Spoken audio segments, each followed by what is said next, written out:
We often think that the biggest difference between a landlord and a tenant is money. That the landlord has money while the tenant doesn't have.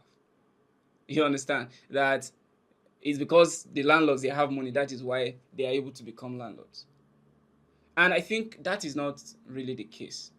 Because the more I try to study and understand some of the people that have gone ahead to become house owners and landlords and all that, the more I realize that it's a different kind of game entirely. So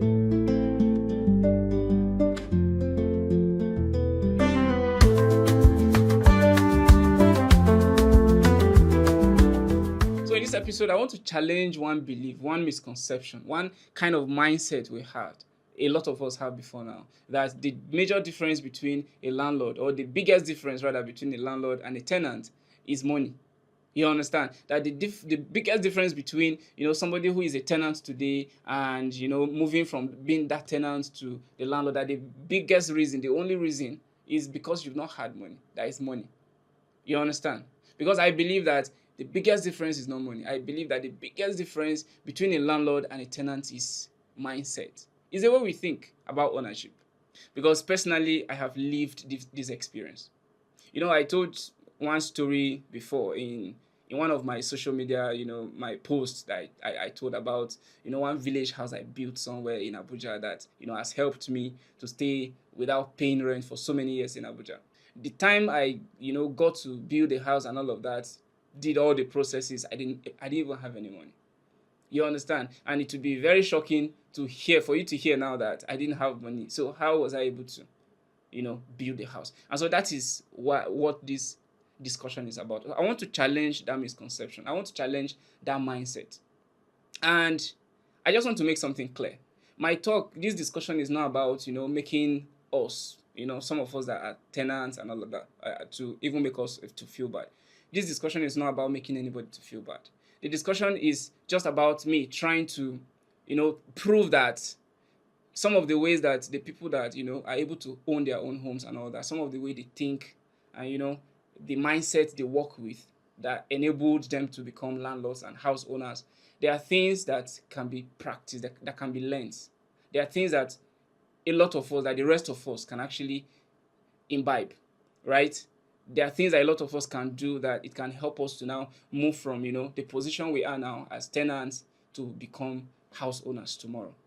And so that is why I'm having this conversation. It's not about making anybody to feel bad, because I believe that you don't become landlord just the first day or the first time that you collect a house rent.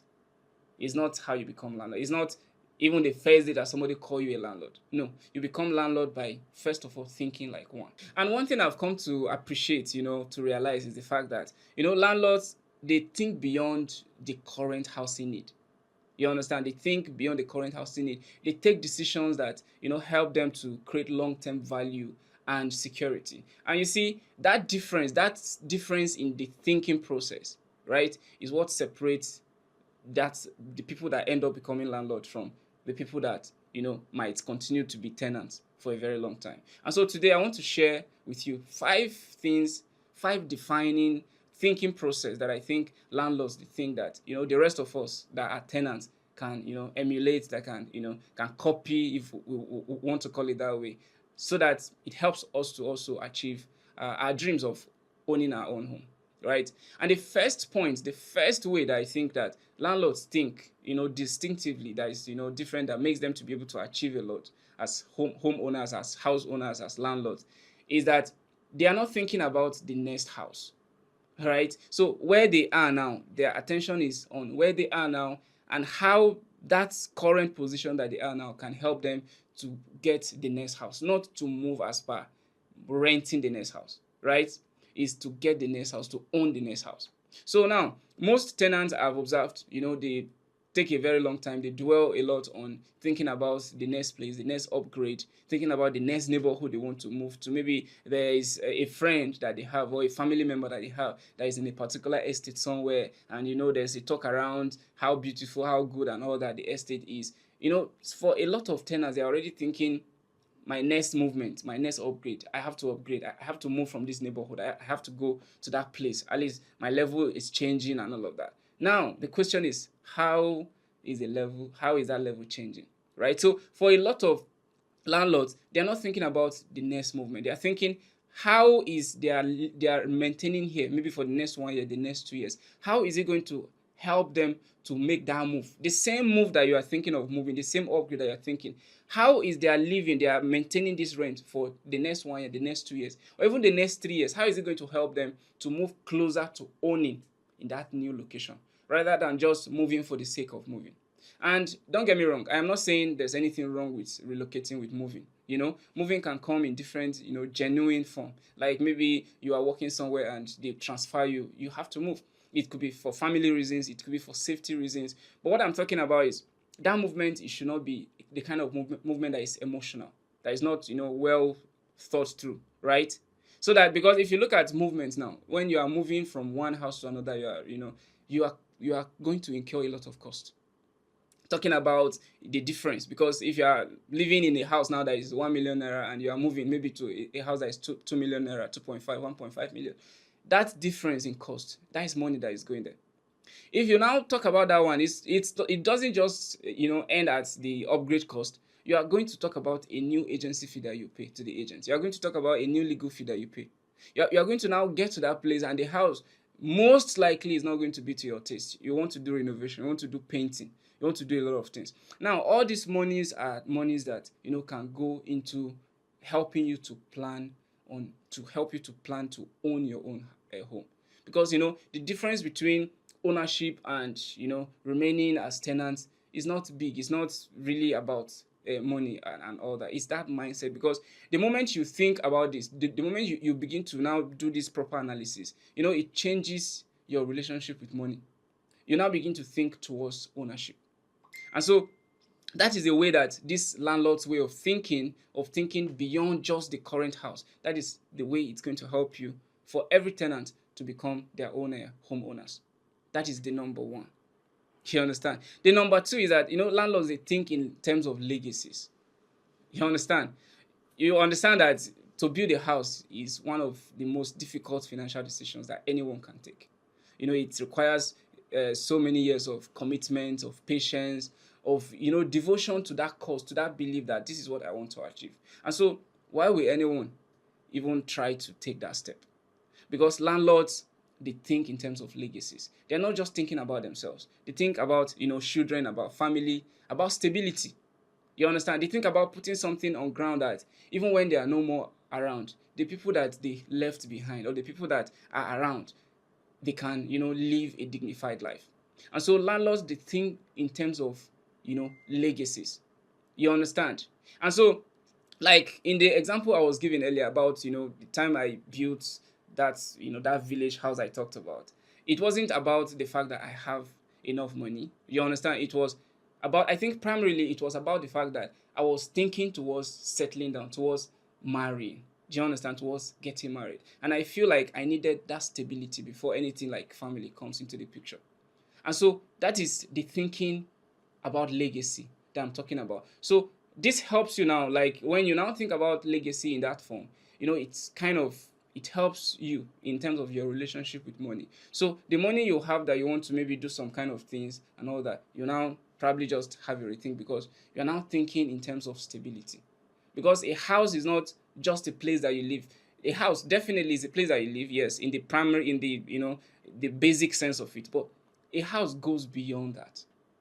You understand? A house goes way, way beyond that. So if you think in terms of legacy as a tenant, it has a very, very big impact on how, or on that is on your progress to becoming your own landlord, to owning your own house. You understand? And then the third thing that landlords think that is worth considering, that as a landlord it's good that you also think like, is the fact that landlords, they don't allow emotions to becloud their financial judgment. They don't allow that emotion. And so in that sense, now I will just give you one small example. Let's say you are a tenant currently, right? And you have been renting an accommodation, let's say for the last 5 years. And let's say 3 years ago you were able to, in thinking about owning your own home and all of that, you're able to buy a plot somewhere, that this plot cost 5 million naira. right? And let's say today now that plot is maybe worth 30 million naira. Now you are very much interested in this location. This location is very, you are very much interested, and that is why in fact you bought it in the first place. And let's say now development in that place now has gone up very, very massively, and you are so much interested in that place. Now you don't have money to build this house yet. You are praying to God. You don't have money, you are just living on hope now. While you are living on hope, you are still a tenant. Now that property, that plot now is worth 30 million naira. Now you are not going to easily say, okay, I am going to sell this property and maybe buy somewhere, if you allow emotions to be cloudy. But for landlords, what they will do in this kind of case, that is, landlords, when I say landlords, it's not just about people that are landlords already, that own their own homes already, people that have landlord mentality. What they could just simply do is, it's now worth 30 million naira, and you bought it like maybe 5 million naira 3 years ago. You sell it, and then maybe it's somewhere close by that you can get another plot for 3 million naira or so. You can now use 27 million naira, which is the balance, or let's even say 25 million naira, that is the balance, and build one flat, maybe 1 bedroom, 2 bedroom, and then gradually you've moved from that place. So landlords, they don't think in terms of emotions. They don't think in terms of like just allowing emotions to becloud their judgment. And to be honest, a house is a very, very emotional investment. It's an emotional investment. But and it's not like I am saying you don't need to have any kind of affiliation or emotion or attachment to your house. You can't take that off, right? But landlords, real landlords, they are thinking about the value. They are not really thinking about so much of the emotions. So they are able to take this decision when it is necessary.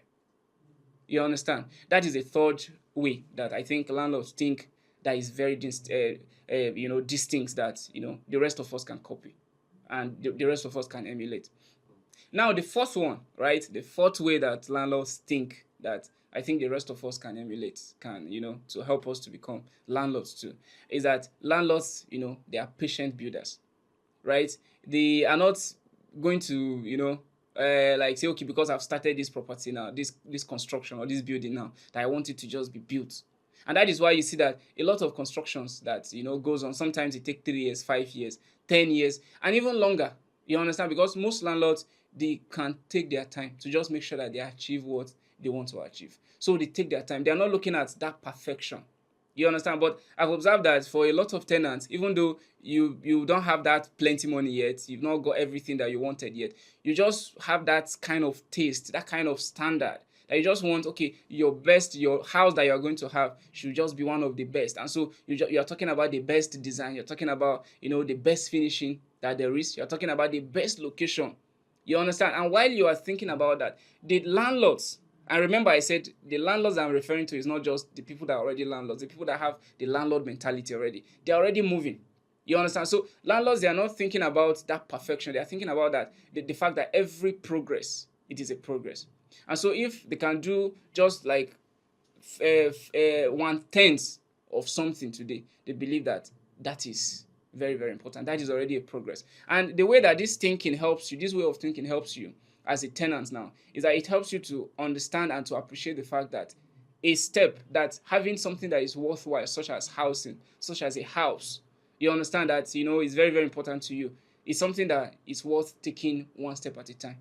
And so, which means if you take one step today and you take another step tomorrow, it is worth it. And so it helps you to start from where you are now, without having to wait until you've made all the monies, you've put everything in place and everything is there. So it helps you to start like right now. It helps you to start, not just starting like, okay, starting with the money you have. It helps you to start not with the location you have in mind. Because if you wanted to, for instance, live in Maitama, to build your house in Maitama, and today you don't have that kind of money to build your house in Maitama, or to build your house in Wuse, and you don't have that kind of money today, this way of thinking helps you to be able to decide that, okay, if I don't have this so kind of money now, or I don't have this capacity now, then with the resources I have, it can build me a house, let's say in Lugbe. It can build me a house, let's say in Kubwa. You understand? So this way of thinking helps you to now direct that energy to where it is necessary, so that you start from somewhere. So landlords are patient builders. They take their time. It can take decades. It can take any time that it can take, right? So that is the way it helps you. And then the fifth way, the fifth way that landlords think, very, very interesting, that landlords think, that I think that the rest of us can, emulate, that is very, very important, is the fact that landlords, they think long term in terms of value. You understand? So that, like, for instance, now, if a landlord is building a house, not like, just anyhow person, a landlord is building a house, he's not thinking of how fast and how quickly he can make all the money that he has invested into building that rental accommodation, maybe from rental, in the next 3 years, in the next 4 years, in the next 5 years, or in the next 10 years. A landlord is not thinking about how fast he's making the money. Rather, a landlord is thinking about, okay, let's say in the next 15 years, in the next 20 years, if I sell this property, how much is it going to be worth? So landlords think long term. They think in decades. They're not thinking in years. You understand? And so that helps them to not, commit all their resources to, like, kind of empty themselves and even go as far as borrowing money just to make sure that, they build this house quickly so that they can start recouping the investment and, pay back the debt and all of that. You understand? So it helps them to see investment in rental properties or in properties generally as not a get rich quick kind of, investment or business. You understand? And one interesting part of it again is that it helps you that when you eventually become a landlord, you are not going to, set very unrealistic prices on your accommodation that a normal human being, a normal Nigerian, common people cannot rent their accommodation, because this happens a lot.